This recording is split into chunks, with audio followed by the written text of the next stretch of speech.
سيدنا وحبيبنا وشفيعنا ومولانا محمد وعلى آله وأصحابه والتابعين وتابع التابعين ومن تبعهم بإحسان إلى يوم الدين. سبحانك لا علم لنا إلا ما علمتنا إنك أنت العليم الحكيم.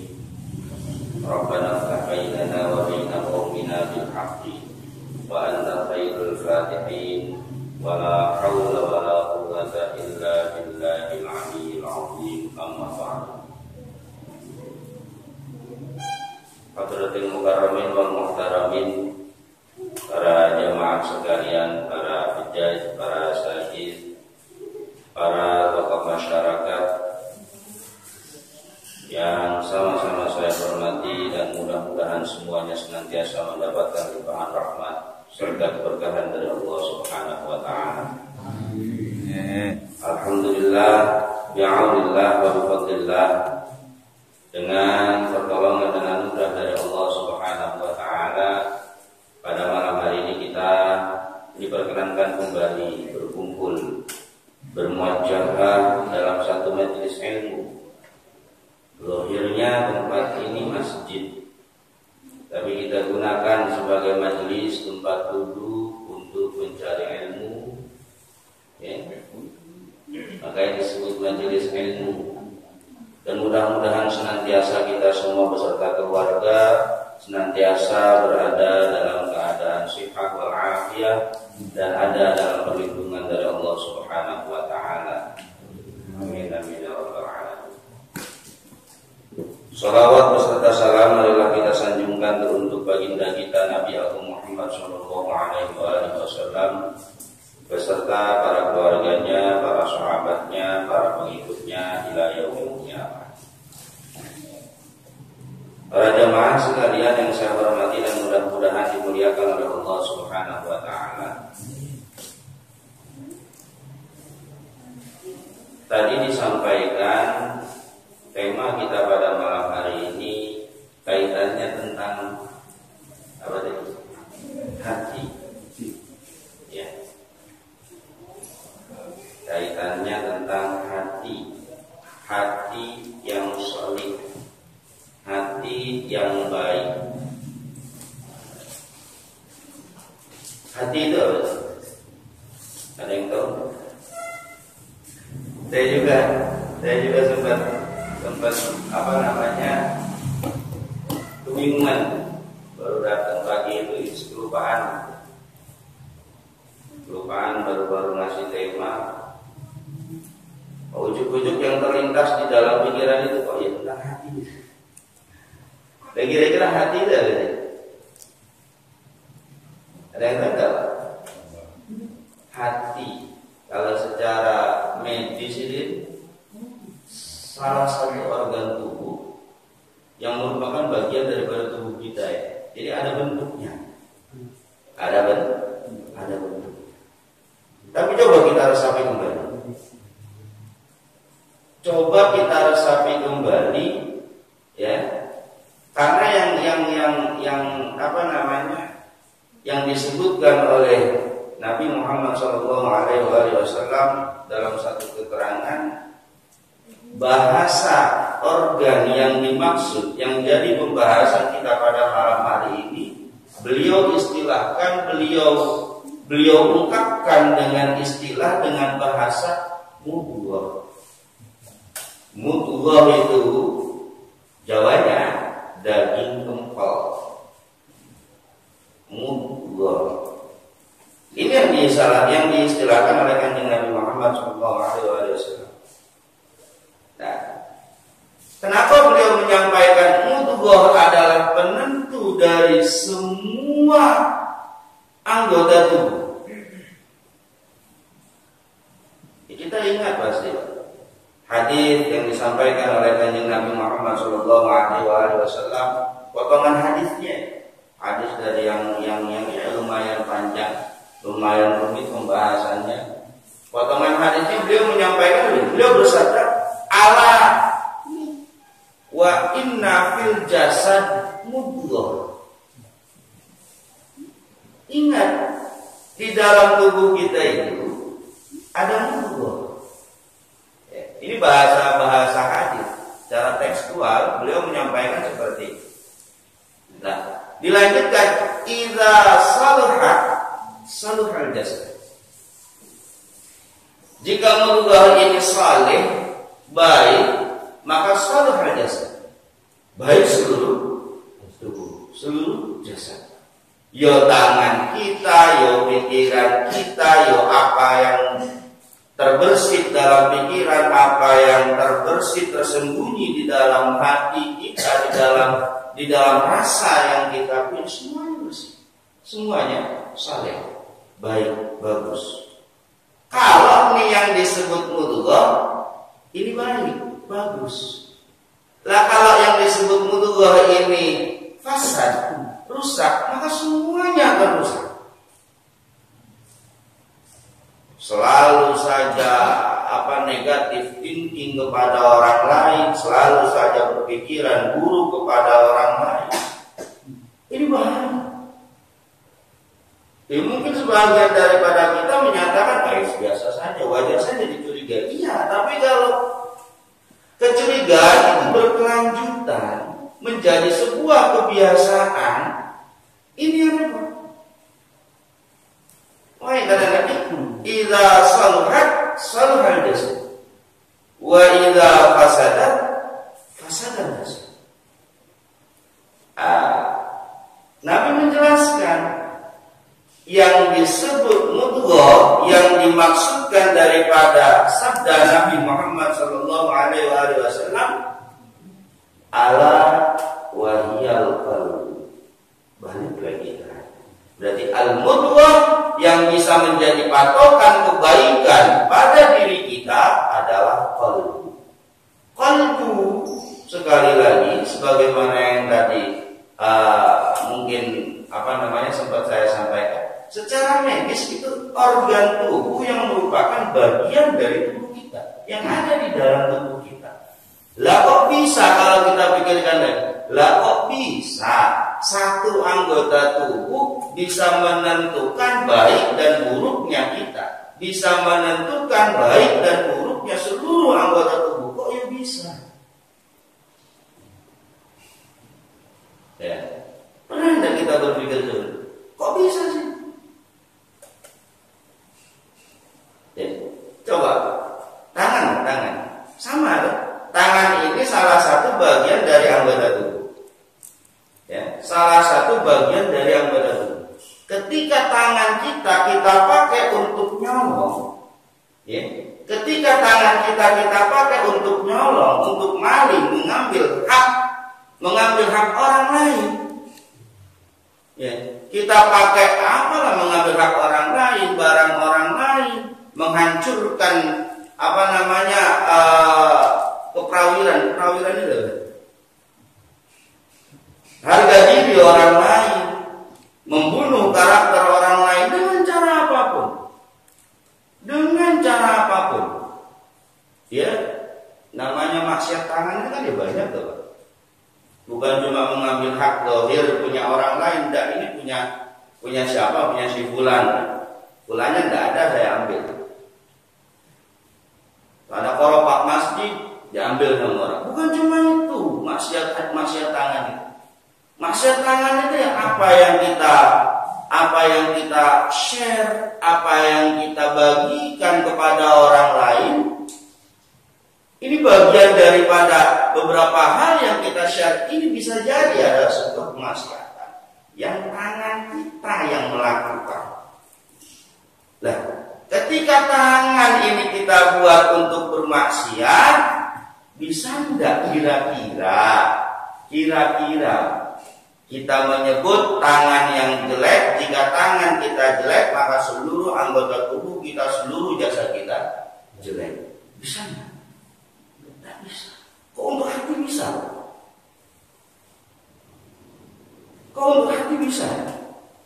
Nah, ini perlu kita ketahui, ini perlu kita renungkan. Amat sangat perlu kita renungkan. Tidak bisa tidak. Satu keterangan saja yang saya sampaikan pada kesempatan kali ini.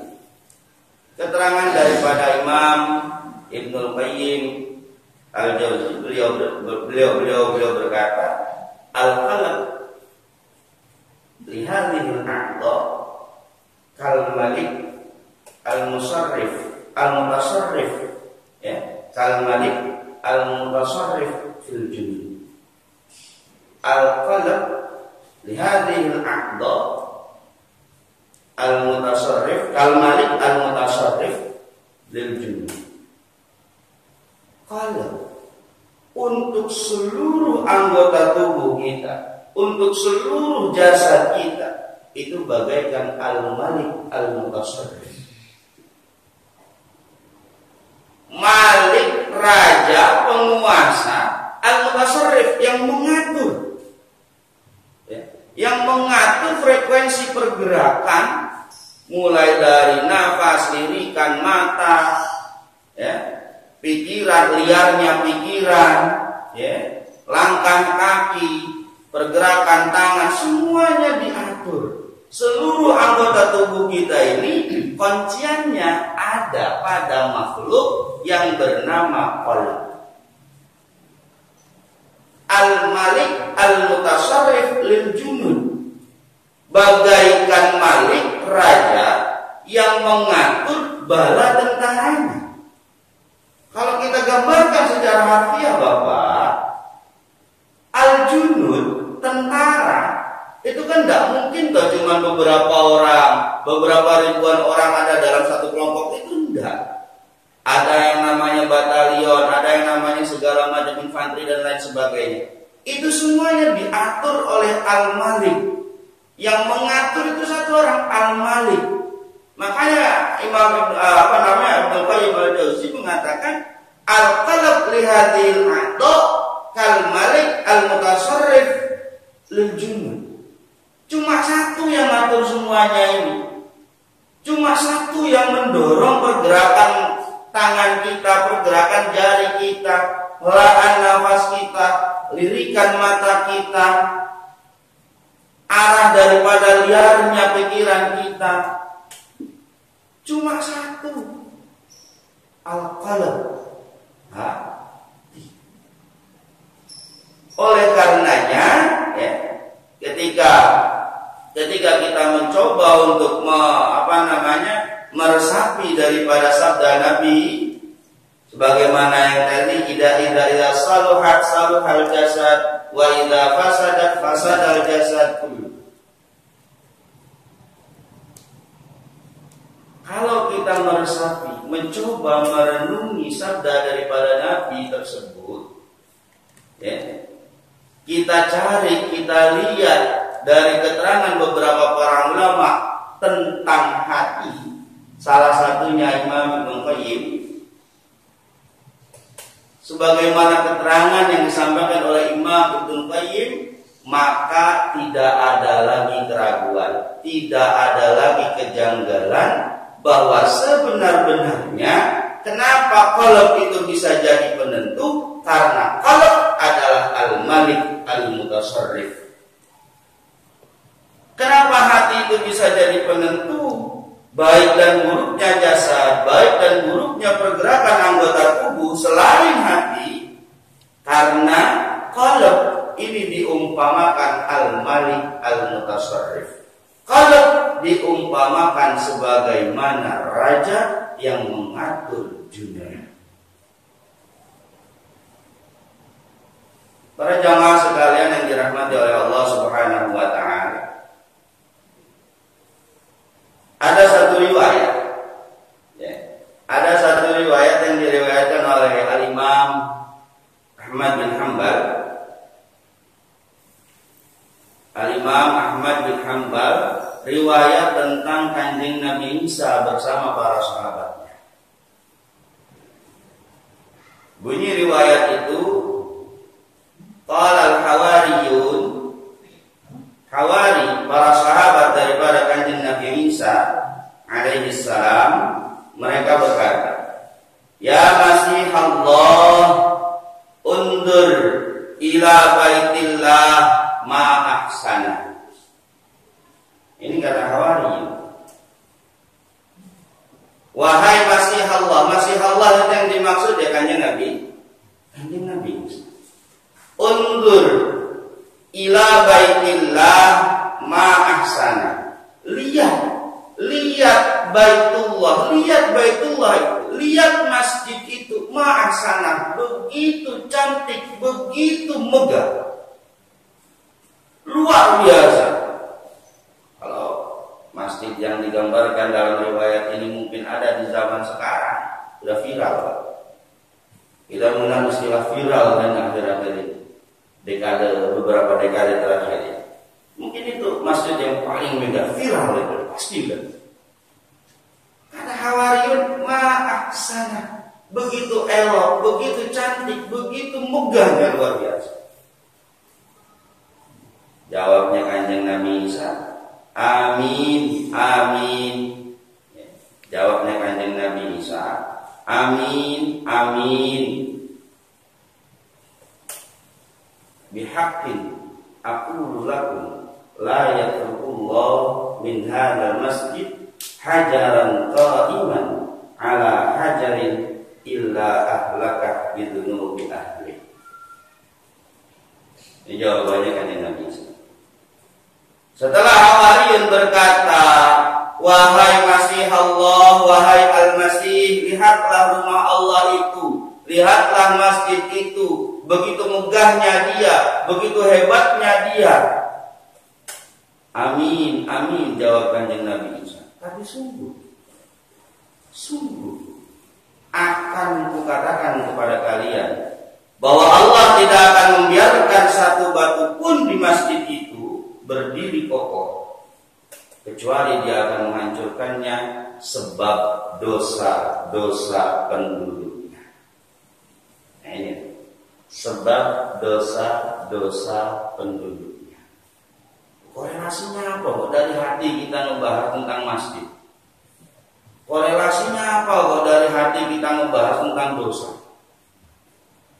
Korelasinya apa? Ini semuanya berkaitan. Mudah-mudahan semuanya berkaitan. Ya. Dilanjutkan, sesungguhnya Allah tidak menjadikan sesuatu yang berharga dengan emas, perak, dan bebatuan. Sungguh yang lebih dicintai Allah daripada itu semua adalah hati yang saleh, hati yang baik. Itu yang lebih dicintai oleh Allah Subhanahu wa taala.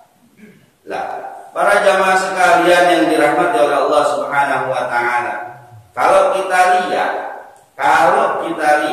ya, dalam riwayat ini, kalau kita renungkan riwayat ini, kanjeng Nabi Isa mengharapkan Hawariyun, murid-muridnya, para sahabatnya, ya, ini memahami tentang hal yang lebih dicintai Allah dibandingkan emas, perak, dan yang lainnya.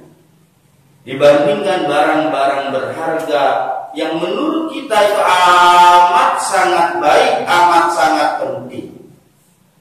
Kanjeng Nabi Isa berharap santri-santrinya ini bisa lebih memahami apa hal yang lebih berharga di mata Allah, apa hal yang lebih baik bagi Allah dibanding kesemuanya. Makanya ketika Hawariyun melihat masjid yang begitu megah, mereka berkata, ya Masih Allah, undur ila baitillah ma ahsana, kata Hawariyun. Jawaban kanjeng Nabi Isa ya seperti tadi. Tidak akan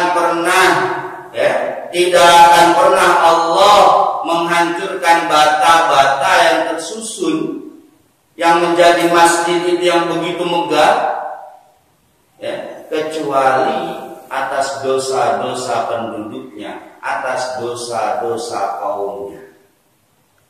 Coba kita bolak-balik, kita korelasikan. Bapak, dosa kita ini tercatat oleh Allah, dicatat oleh Allah, dicatat oleh malaikat dari apa yang kita lakukan. Saya kira sudah maklum Pak ya. Kalau kita cuma punya niat ingin bermaksiat, niat nyolong, tapi kagak jadi nyolong, dicatat kagak? Enggak. Tapi kalau kita sudah punya, nanti malam, sekarang kita azam, kita rencanakan. Habis isya ya sekitar jam 8, setengah 9 maksimal tidur. Biar apa? Biar bisa tahajud. Ternyata kok bangunnya jam setengah 5. Dapat pahala belum? Dapat. Dalam praktek seperti itu, ya, dalam praktek seperti itu, dosa yang belum kita lakukan walaupun sudah kita rencanakan, ini belum jadi catatan dosa buat kita. Ketika sudah kita laksanakan, ketika sudah kita lakukan, maka mulailah di situ dicatat sebagai dosa buat kita, dosa untuk kita. Kenapa anggota tubuh kita ini berani berbuat dosa? Kenapa anggota tubuh kita ini berani bermaksiat kepada Allah? Kenapa anggota tubuh kita ini berani meninggalkan kewajiban-kewajiban yang telah ditetapkan oleh Allah? Kenapa? Karena memang dorongan yang ada dalam diri kita mengajak, menyuruh, memerintah untuk melakukan itu semua. Nah, yang dimaksud dorongan yang ada di dalam tubuh kita itu ya kembali yang mengontrol pergerakan jasad kita, yang mengontrol pergerakan tubuh kita, tangan, lirikan mata, hatta pikiran yang terbersih, ya, rasa yang tersembunyi dan lain sebagainya, itu semua dikontrol, diatur oleh yang namanya al-qalbu. Itu semuanya diatur oleh yang namanya al-qalbu. Itu semuanya diatur oleh yang namanya hati. Korelasinya adalah, kesesuaiannya adalah ketika kita takjub melihat bangunan rumah Allah yang begitu megah, ketika kita merasa takjub, ketika kita merasa heran karena kemegahan bangunan, apapun itu, keindahan dunia, apapun itu, hatta bangunan masjid yang diriwayatkan dalam riwayat Kanjeng Nabi Isa ini, itu semua tidaklah lebih baik jika ternyata dalam diri kita semua, jika ternyata penduduk di sekitar masjid itu masih doyan maksiat. Tidak lebih baik daripada kita memperbaiki hati kita. Pak, logikanya begini. Orang kalau doyan maksiat, dia ke masjid gak? Ya ke masjid paling nyolong gerobak doang. Ke masjid paling nyari sendal bagus doang. Ke masjid paling nyari masker gratis doang. Ya cuma begitu tuh. Orang yang hatinya kecantol dengan kemaksiatan, yang hidupnya terbiasa dengan kemaksiatan, kedurhakaan kepada Allah Subhanahu wa taala, dia akan merasa enggan. Jangankan masuk masjid, mendekati masjid pun hoream kalau kata iya, hoream. Ogah banget. Kata Betawi, ogah banget. Ini. Lah, kemaksiatan-kemaksiatan yang kita lakukan itu yang menyebabkan kita enggan masuk masjid, yang menyebabkan kita enggan untuk mendekati masjid, semuanya berawal dari yang namanya hati. Ya. Lah, kalau semuanya penduduk mayoritas di kita kan penduduk masyarakat. Kalau kita mayoritas daripada kita lebih cinta kepada maksiat, lebih senang, lebih nyaman hidup dalam lingkaran kemaksiatan, hidup bersama orang-orang yang bermaksiat, maksiat bareng-bareng, maksiat berjamaah, masjid kira-kira keurus apa enggak? Sebagus apapun masjid, dia akan rusak, dia akan berkurang keindahannya, akan berkurang kebagusannya seiring berjalannya waktu. Lah kalau semua penduduknya doyan maksiat, kalau semua penduduknya, mayoritas penduduknya itu doyan masjid, kagak bakalan ada yang ngurus ke masjid. Tapi ketika penduduk sekitar punya satu komitmen untuk memperbaiki hati, menghilangkan penyakit-penyakit hati, ujub, sum'ah, hasud, dan lain sebagainya. Sekarang kan, luar biasa. Yang namanya ujub, yang namanya sum'ah, yang namanya hasud, ya, yang namanya menjatuhkan harga diri orang lain, membunuh karakter orang lain, itu luar biasa. Kita saksikan setiap saat. Entah antar muslim dengan muslim, entah muslim dengan non muslim dan muslim dengan muslim, atau yang lain, pokoknya semuanya katakan saja. Iya sih, masih sering ke masjid. Iya sih, masih sering sholat. Nah kalau orang yang nggak paham, itu orang sering sholat tapi kok omongannya begitu nyakitin orang. Kata Al-Quran kan, inna sholata tanha 'anil fahsya'i wal munkar. Ya, terus gimana itu berarti sholatnya? Sholatnya salah, atau bahkan ada orang yang mengatakan Al-Qurannya salah berarti. Buktinya dia rajin sholat tapi tetap omongannya begitu. Ini penyakit tersendiri. Mending kalau nyalain orangnya, dan kalau nyalain sholatnya, kalau nyalain Al-Qurannya, ini repot. Bukan Al-Qurannya, bukan sholatnya yang salah, tapi musollinya yang salah. Orang yang sholatnya yang salah. Orang yang sholatnya. Ya, jadi begitu. Para jamaah sekalian, ya.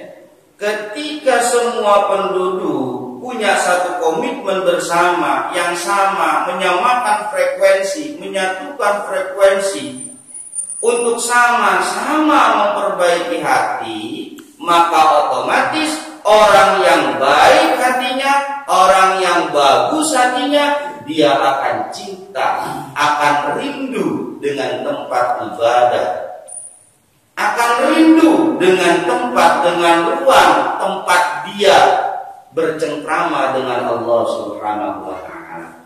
Tempat dia, bukan tempatnya Allah. Bukan.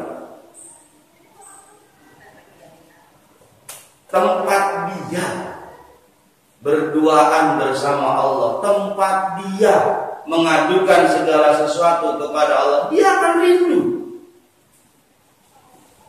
Karena dia sudah merasa nyaman di situ. Lumrah bagi kita sebagai manusia, ketika kita sudah merasa nyaman dengan satu tempat, ketika kita sudah merasa nyaman dengan satu lingkungan, maka tempat itu, lingkungan itu akan selalu kita rawat, akan selalu kita jaga. Ini sifat dasar manusia. Oleh karenanya, daripada kita sibuk dengan gemerlapnya duniawi, dengan emas, perak, berlian, daripada kita sibuk dengan itu semua, alangkah lebih baik kita benahi hati kita bareng-bareng, sedikit demi sedikit. Dalam rangka apa? Dalam rangka memperbaiki diri, dalam rangka menyamakan frekuensi yang sama, ya, menyamakan frekuensi untuk tetap selalu meraih ridho dari Allah Subhanahu wa ta'ala. Jadi ungkapan yang disampaikan, ungkapan yang jadi tema pada malam hari ini, sejatinya yang ingin saya sampaikan itu bukan berarti, ya, bukan berarti nggak boleh membangun masjid, bukan berarti nggak boleh memperbaiki masjid, bukan berarti nggak boleh memperindah masjid supaya terlihat megah, supaya terlihat wah, itu bukan seperti itu. Masjid yang terawat, masjid yang bersih, itu menandakan bahwa orang-orang yang ada di sekeliling masjid itu adalah orang-orang yang punya hati yang soleh.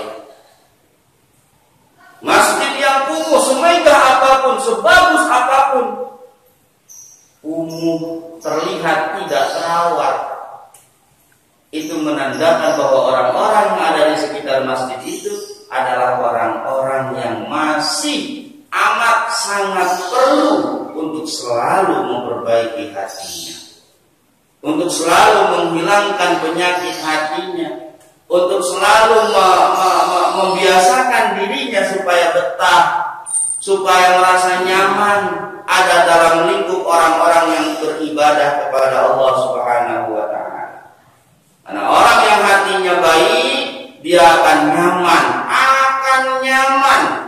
ngaji, dia merasa nyaman, nggak buru-buru pikiran pengen balik, nggak buru-buru hati gundah, gelap gulana, gelisah. Iya, tadi begini di rumah, aduh, gimana ini, kapan kelarnya ini? Masa yang perlu nunggu aja bisa baru kelar. Akhirnya pikiran udah berkecamuk. Akhirnya besok ngajinya lama nggak jadi ya, besok nggak usah datang lagi. Ini menandakan bahwa hati kita perlu direparasi. Ini menandakan bahwa hati kita perlu diperbaiki. Kenyamanan, ya, yang bisa kita lihat, kenyamanan ini satu alamat bahwa hati kita memang betul-betul nyaman. Hati kita, kenyamanan yang kita rasakan, kita kan bisa cuma melihat dari muka doang. Ini orang ini kelihatannya galau banget ini, mikirin apa ini? Ternyata memang yang ada di dalam hatinya, yang dia pikirin itu ngaji lama kok, udah gitu kagak danta lagi omongannya. Ya, ini bahaya kalau tetap ada dalam hati kita juga. Mulai dari sekarang kita sama-sama bersihkan hati dari kotoran-kotoran hati. Mulai dari sekarang kita bersihkan hati dari penyakit-penyakit hati kita. Supaya apa? Supaya ketika kita beribadah, jangan cuma pengennya cepat. Ya tanya kepada diri sendiri, Pak. Kita sholat 2 rakaat paling lama berapa menit? Paling lama 2 rakaat. Kalau 4 rakaat berapa menit? Paling lama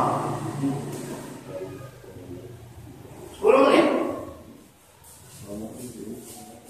Ini yang muda-muda main game paling sebentar berapa menit? 1 jam. Ini coba itu. Berarti hati kita merasa lebih nyaman ada di mana? Ya. Itu lama-kelamaan kalau itu terus dipelihara, kalau itu terus dibiarkan, lama-kelamaan tempat-tempat ibadah ini terbengkalai. Makanya wajar Masjid Jami Al Barokah dari tahun berapa ini belum kelar-kelar. Iya, belum kelar-kelar. Saya kira setelah sekian lama belum nggak kesini, belum Allah kasih kesempatan kesini. Setelah sekian lama pas datang, saya kira tadinya itu udah bagus, sudah megah.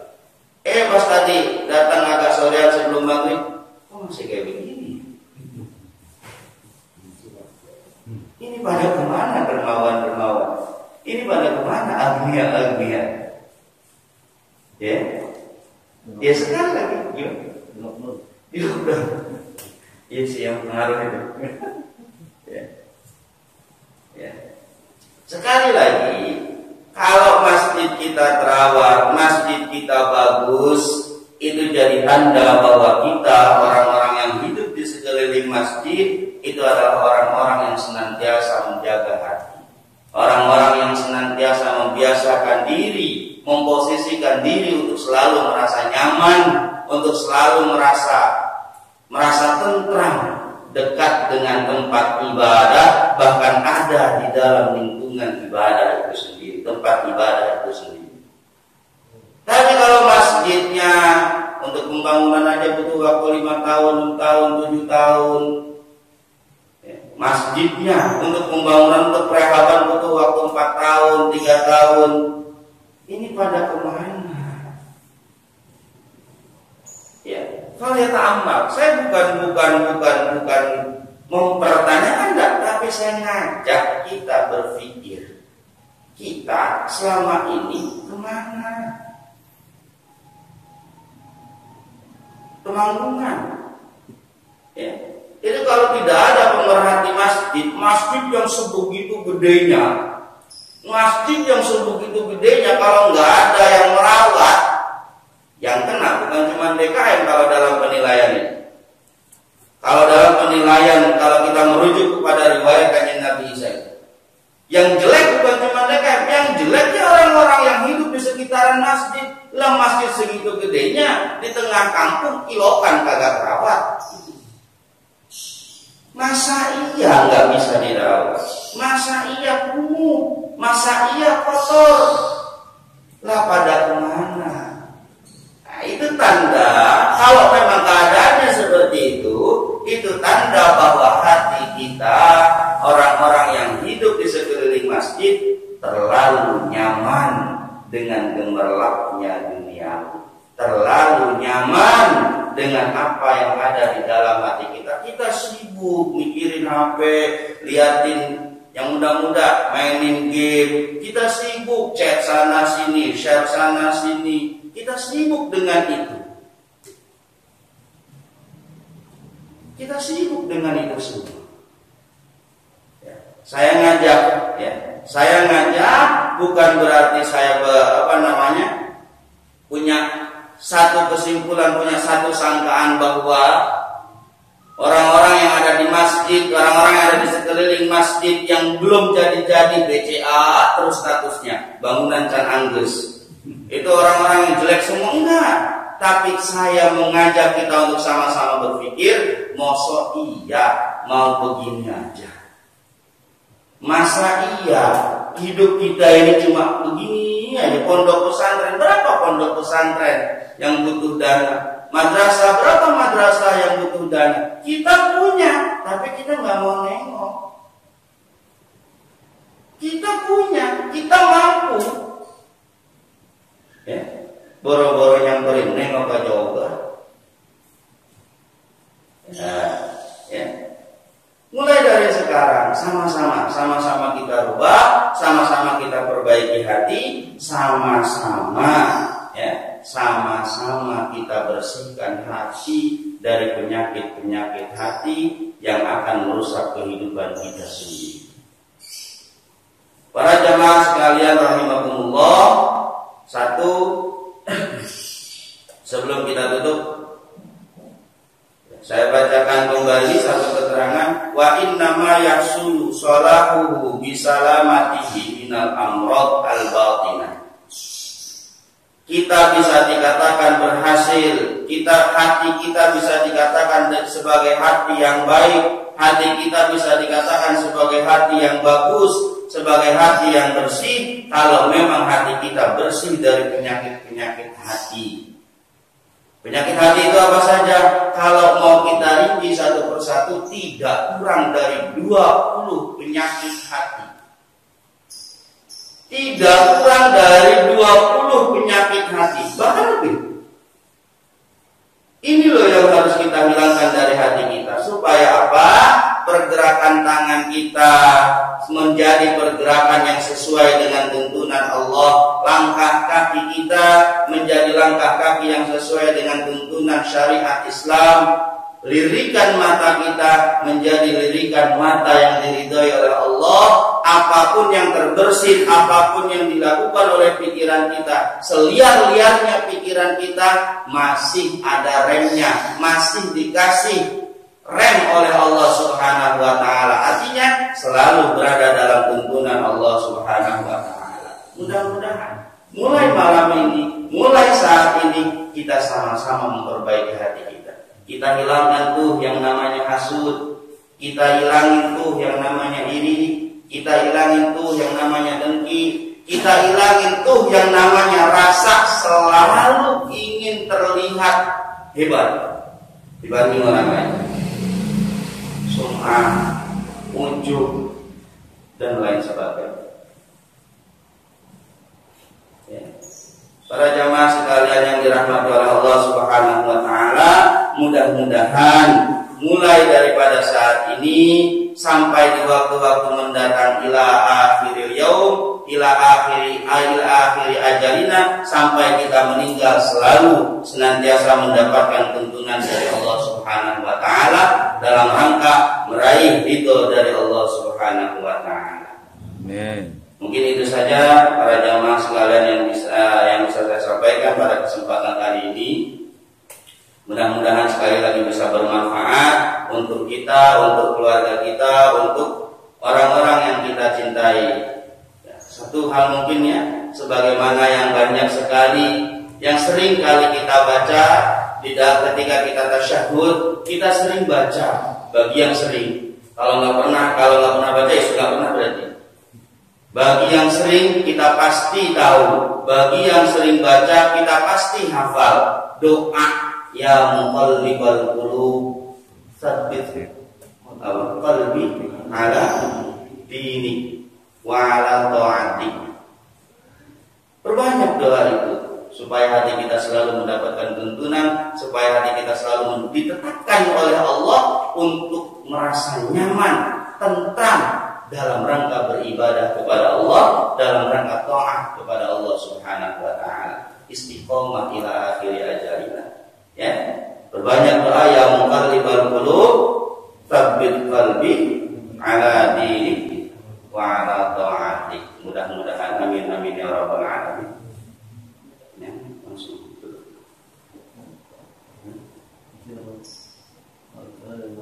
Oh ya. Ya, para jamaah sekalian yang saya hormati, mangga disilahkan.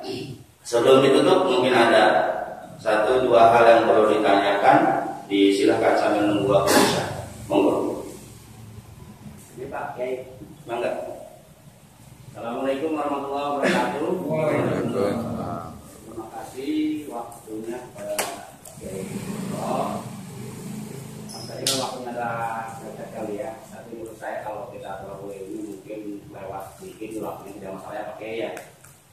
Langsung saja yang pertama, karena jujur saya akui saya ini mungkin keislamannya masih dangkal ya, belum sempurna keislaman saya. Ada 2 hal yang sangat sulit saya lakukan ya.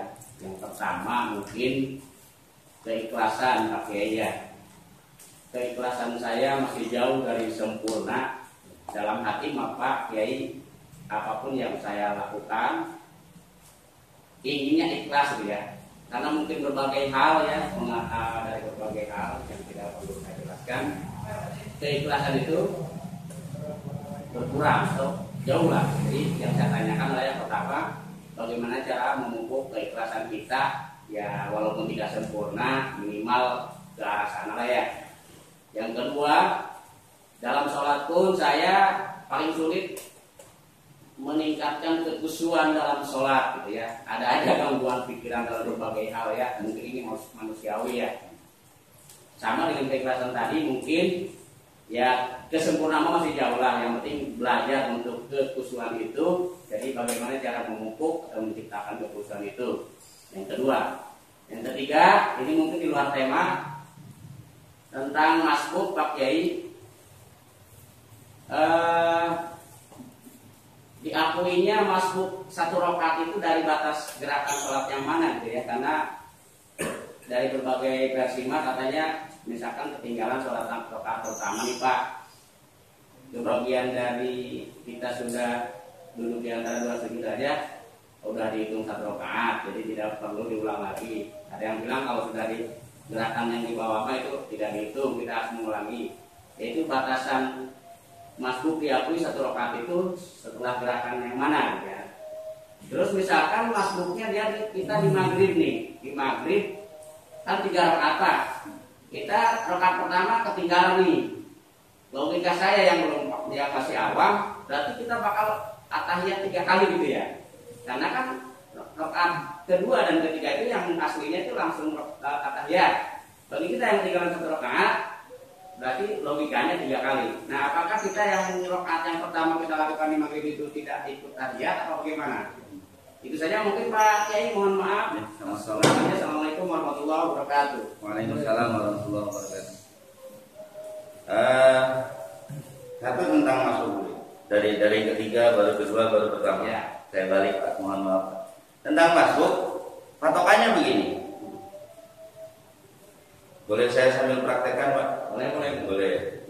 Kamera nggak kelihatan nggak apa-apa ya.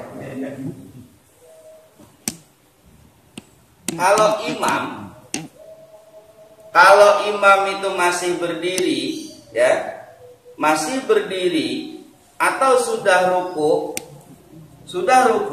tapi belum iktidal, masih ruku, posisinya masih ruku, terus kita nyusul, keburu tuh, takbiratul ihram, Allahu Akbar, imam masih ruku, ya, kita nyusul untuk ruku setelah selesai baca Al-Fatihah. Ini bedanya. Ini yang afdal. Setelah selesai susul takbiratul ihram, kita baca Al-Fatihah, ya. Terus kemudian kita nyusul ruku karena posisi imam masih ruku. Nah, setelah kita ada di posisi ruku, tidak lama kemudian, sesaat kemudian si imam berdiri untuk i'tidal.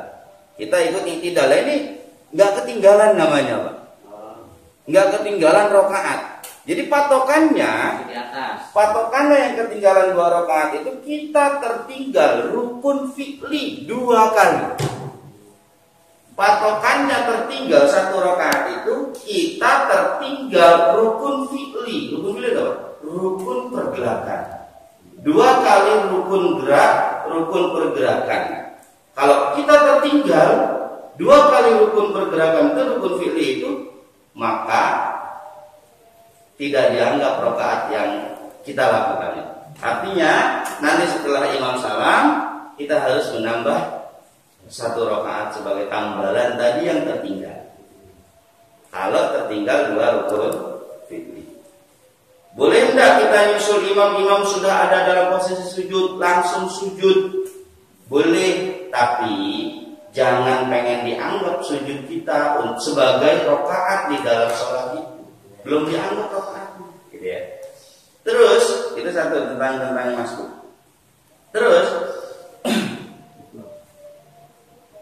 ya.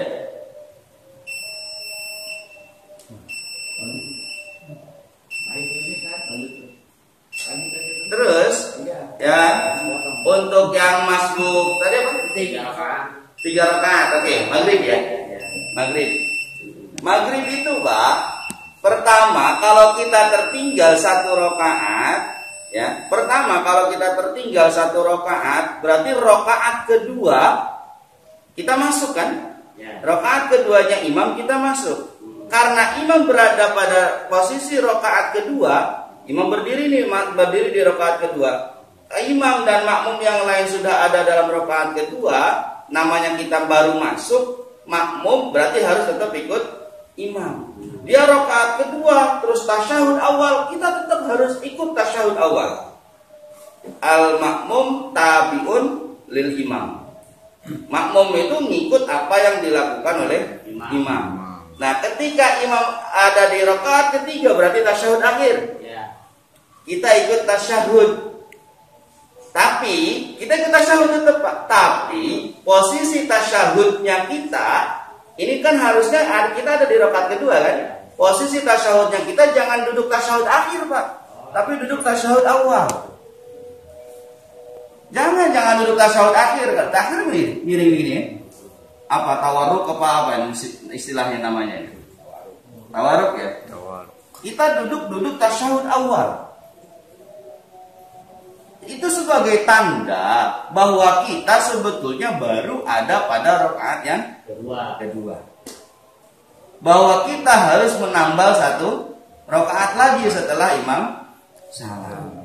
Nah, pas imam salam, nah ini kesalahan yang sering. Pas imam salam, assalamualaikum warahmatullah. Ini kalau kita makmum yang muafik ya, makmum yang menemukan takbiratul ihramnya imam.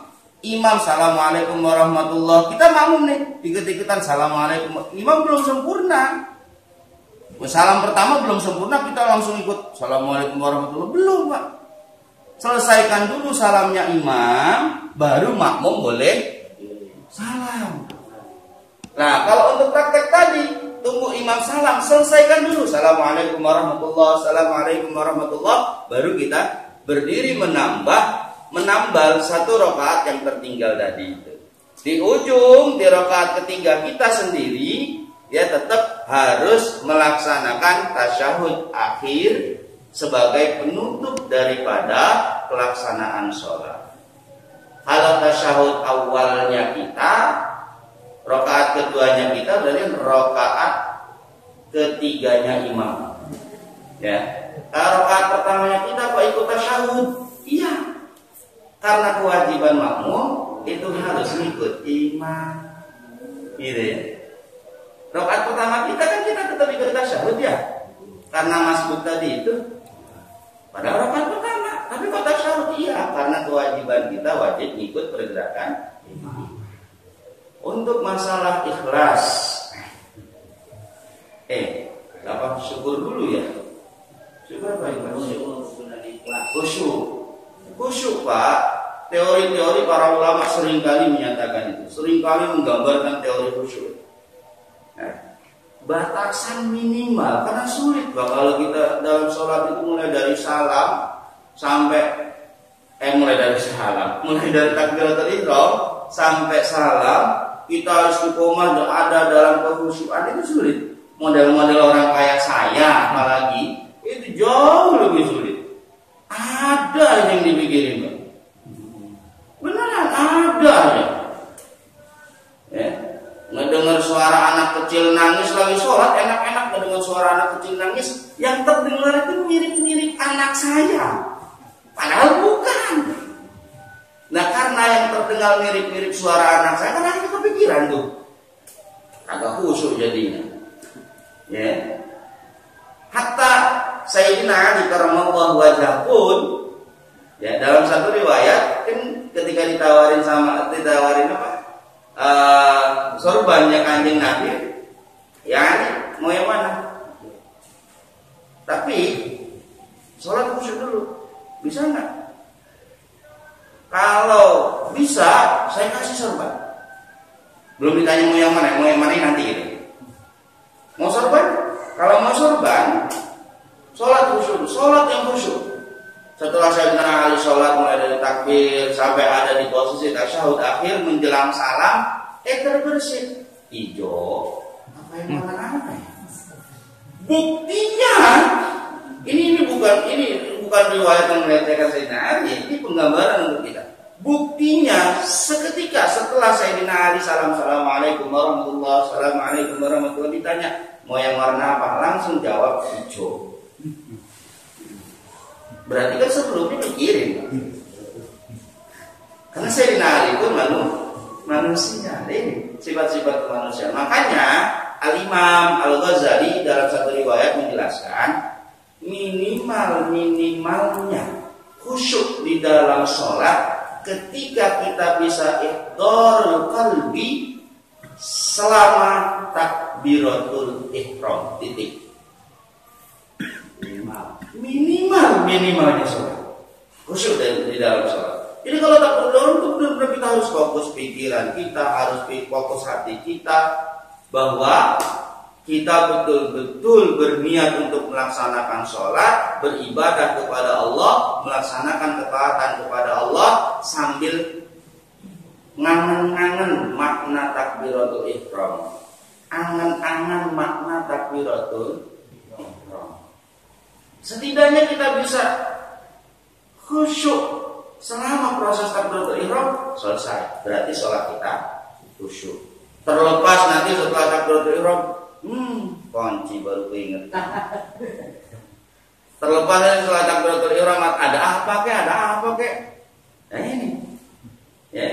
Untuk model-model saya ikut pendapat Imam Al-Ghazali karena saya masih hukum dunia. Masih gampang kepikiran, liar betul pikiran. Orang pakai emang malu. Amin. Terus untuk pertanyaan selanjutnya ya. Ikhlas. Di dalam Sunda itu kan, di dalam Sunda itu biasanya kalau kita nanya ke orang tua, kita bisa nanya ke orang tua, gimana caranya supaya ikhlas? Pertama, jurus yang pertama dan paling utama, Allahumma paksa. Karena model-model orang kaya kita, model-model orang awam, model kita, kayak saya apalagi, untuk ikhlas kalau tidak diawali dengan paksaan, kayaknya kok nggak mungkin. Ya kayak tadi, kayak pertanyaan khusyuk tadi itu, saya pernah tanyakan itu. Jadi kita itu kan masih pikiran kita masih kemana tahu, masih hubud dunia, masih terlalu condongnya hati, mailul qalbi kita selalu tentang duniawi, selalu tentang angka, selalu tentang nominal, selalu tentang hal-hal barang-barang yang berharga dan lain sebagainya. Yang kita pusingin juga selalu itu. Jadi sulit untuk khusyuk, pasti sulit untuk ikhlas, pasti. Nah untuk khusyuk itu saya pernah tanyakan ke kakak itu, saya tambahin. Saya pernah tanyakan ke kakak, gimana caranya itu biar hilang tuh pikiran-pikiran begitu. Baru juga takbiratul ihram selesai, udah ada pikiran ini. Itu gimana caranya biar hilang? Kata kakak, kalau kamu pengen pikiran-pikiran kayak begitu hilang, almarhum kakak, kamu mati dulu. Saya bingung, Pak. Lah kok saya suruh mati? Karena ketidakikhlasan, melayangnya pikiran, liarnya pikiran yang tersembunyi dalam hati kita itu yang disebut, yang Allah sebut sebagai nafsu. Manusia tidak akan pernah bisa terlepas dari nafsu. Kalau mau terlepas dari nafsu, lepaskan dulu roh dari jasad. Maka bisa. Habis. Kalau bicara apa sih namanya ikhlas itu, emang bawaan kita. Bukan nyalain awal penciptaan Allah, enggak. Bawaan kitanya. Karena kan kita diberi akal, diberi nafsu, diberi sanubari, itu alat ya. Alat untuk ikhtiar kita mau yang baik atau mau yang buruk, mau yang ini atau mau yang ini. Itu alat yang Allah beri, yang modal yang Allah beri supaya kita bisa memilih jalan hidup kita menuju ridho Allah Subhanahu wa taala. Gitu Pak. Atur nuhun Pak. Sami-sami. Ya, mudah-mudahan Bapak semuanya, keluarga kita ila akhiri ajalina, semuanya selalu ada dalam tuntunan dari Allah Subhanahu wa taala untuk selalu istiqomah dalam ketaatan kepada Allah Subhanahu wa taala. Dari saya kurang dan lebihnya mohon maaf. Akhirul kalam wa muwaffiq ila aqwamit thoriq. Assalamualaikum warahmatullahi wabarakatuh. Waalaikumsalam.